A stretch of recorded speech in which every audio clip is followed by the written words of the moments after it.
Easy tasty instant புளி பணியாரம் செய்யலாம் வாங்க ஃப்ரெண்ட்ஸ்.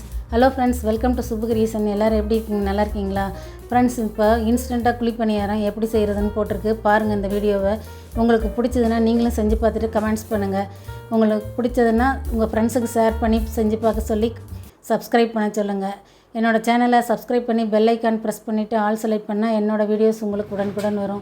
ஃப்ரெண்ட்ஸ், இதுக்கு 1 கப்பு அரிசி மாவு கடையில் வாங்கினது தான். அதை ஒரு பாத்திரத்தில் சேர்த்துக்குங்க. 1/2 கப்பு ரவை, வெள்ளை ரவை, அதையும் அரிசி மாவோடு சேர்த்துக்கலாம். 3/4 கப்பு ரொம்ப புளிப்பில்லாத தயிர், இதையும் நம்ம சேர்த்துக்கலாம். சேர்த்துட்டு இதுக்கு தேவையான அளவு உப்பு போட்டுக்கலாம்.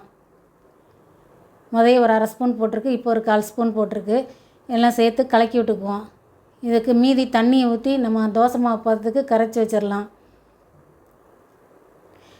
இதுக்கு போட்டு ஊற்றுறதுக்கு வெங்காயம், பச்சை மிளகா, கருவேப்பிலை, கொத்தமல்லிலாம் அரியறதுக்குள்ளே இது ஊறிட்டு இருக்கும். மூடி வச்சிடலாம்.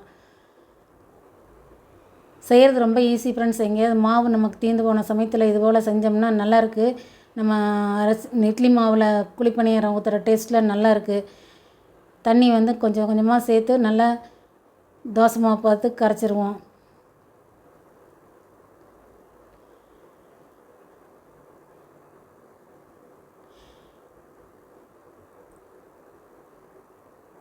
கரைச்சிட்டு நம்ம ஒரு தட்டு போட்டு கொஞ்சம் நேரம் ஊற வச்சிடலாம். இப்போ வெங்காயம் பொடியாக அரைஞ்சி வச்சுருக்கு. இதுக்கு பேக்கிங் சோடா ஒரு 1/4 ஸ்பூன் போட்டிருக்கு. வெங்காயம், பச்சை மிளகா, கருவேப்பிலை, கொத்தமல்லி, தேவைப்பட்ட இஞ்சி, தேங்காயை பல்லாக நறுக்கி பொடியாக நறுக்கி போட்டுக்கலாம். இதோட அது ரொம்ப நல்ல டேஸ்ட்டு கொடுக்கும். இதெல்லாம் ஒன்றா சேர்த்து கலக்கிடுவோம். பேக்கிங் சோடா, வெங்காயம், கருவேப்பிலை, கொத்தமல்லி, பச்சை மிளகா எல்லாம் அரிஞ்சு போட்டாச்சு. நமக்கு தேவைன்னா தேங்காய் பல்லாக சின்ன சின்ன பல்லாக அரிஞ்சு போட்டோம்னா அதை ஊற்றி எடுத்து சாப்பிடும்போது ரொம்ப டேஸ்ட்டாக இருக்கும். பாருங்கள், இந்த அளவுக்கு நம்ம எடுத்து வச்சுக்கலாம். வச்சுட்டு குழிப்பணியாரக்கல்ல அடுப்பில் வச்சு சூடாகணுன்னே கொஞ்சம் எண்ணெய் ஊற்றிக்கலாம். எல்லா இதுலேயும் இந்த மாவை மொண்டு ஒரு குழியிலையும் சேர்த்துக்குவோம்.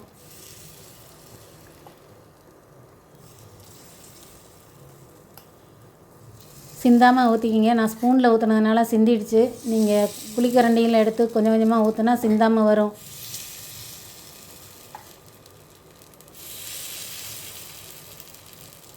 எல்லா குழியிலையும் சேர்த்துட்டு கொஞ்சம் எண்ணெய் ஊற்றிக்கலாம்.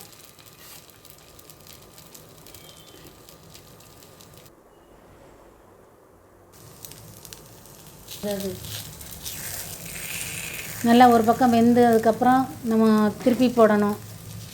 செய்கிறது ரொம்ப ஈஸி ஃப்ரெண்ட்ஸ். நம்ம வெளியில் எங்கேயாவது போயிட்டு வந்துட்டு மாவு இல்லைன்னா நம்ம இது போல் செஞ்சோம்னா வெங்காயம், பச்சை மிளகா அரிஞ்சதுக்குள்ளே இந்த மாவு நல்லா ஊறிடும். உடனே செய்ய ஆரம்பிச்சிடலாம்.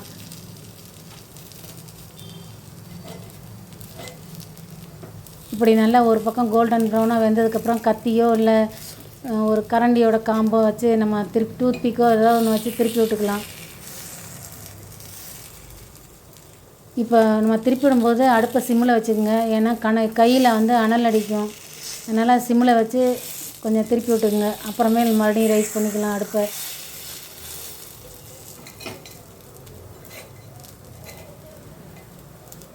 இதுபோல் எல்லாத்தையும் திருப்பி வச்சுட்டு நம்ம கொஞ்சம் மேலே எண்ணெய் ஊற்றிக்கலாம். அப்போ வெளியே இருக்கிற மாவு நல்லா கிறிஸ்பியாகிடும் வெந்து.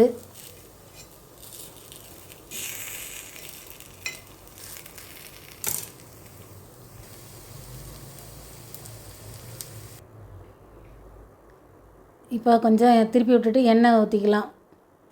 ஃப்ரெண்ட்ஸ், இது போல் நீங்களும் செஞ்சு பாருங்கள். இன்ஸ்டண்ட்டான ரெசிபியை செஞ்சு பார்த்துட்டு எப்படி இருக்குன்னு கமெண்ட்ஸ் பண்ணுங்கள். இதுக்கு காம்பினேஷன் சட்னி எடுத்து வச்சுருக்கு, தேங்காய் சட்னி. சாம்பாரும் நல்லாயிருக்கும். நீங்களும் செஞ்சு பார்த்துட்டு எப்படி இருக்குன்னு கமெண்ட்ஸ் பண்ணுங்கள். சேனலை சப்ஸ்கிரைப் பண்ண தயவுசெய்து மறந்துடாதீங்க. தேங்க்யூ ஃபார் வாட்சிங்.